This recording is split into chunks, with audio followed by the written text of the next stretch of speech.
السلام علیکم ورحمۃ اللہ وبرکاتہ۔ انشاءاللہ اس ویڈیو میں عید الفطر کے دن کی فضیلت سیکھیں گے۔ شروع کرتے ہیں۔ عید الفطر کا دن بڑی برکتوں والا دن ہے۔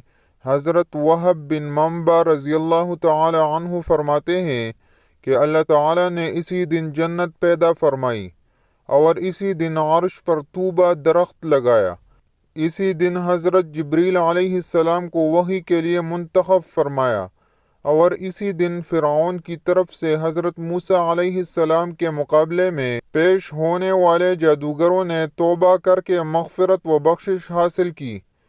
ایک روایت میں آتا ہے کہ حضور نبی کریم علیہ السلام نے ارشاد فرمایا کہ جب عید الفطر کا دن ہوتا ہے اور لوگ عیدگاہ کی طرف جاتے ہیں تو اللہ تعالیٰ ان پر توجہ فرماتا ہے اور ارشاد فرماتا ہے کہ اے میرے بندو، تم نے میرے لیے روزے رکھے، میرے لیے نمازیں پڑھی، اب تم اپنے گھروں کو اس حال میں جاؤ کہ تم بخش دیے گئے ہو۔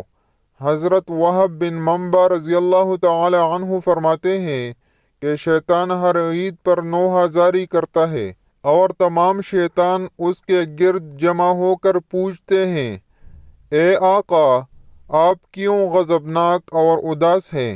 وہ کہتا ہے کہ اللہ تعالیٰ نے آج کے دن امت محمد صلی اللہ تعالی علیہ وسلم کو بخش دیا ہے۔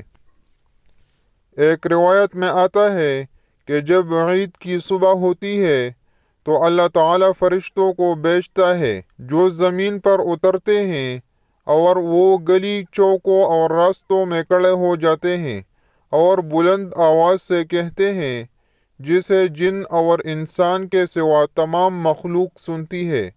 وہ کہتے ہیں، اے محمد صلی اللہ تعالی علیہ وسلم کی امت، اپنے پروردگار کی طرف آؤ، وہ تمہیں عطائے عظیم دے گا اور تمہارے بہت بڑے گناہ معاف فرمائے گا۔ اور جب لوگ عیدگاہوں میں آ جاتے ہیں تو اللہ تعالیٰ فرشتوں سے فرماتا ہے، مزدوری کا بدلہ کیا ہے؟ جب وہ اپنا کام مکمل کر لے، فرشتے کہتے ہیں، اس کا بدلہ یہ ہے کہ اسے پورا اجر دیا جائے۔ تب اللہ تعالیٰ فرماتا ہے، میں تمہیں گواہ بناتا ہوں، میں نے ان لوگوں کے لیے اپنی بخشش اور رضا کو ان کا اجر بنایا ہے۔ اس ویڈیو میں اتنا ہی۔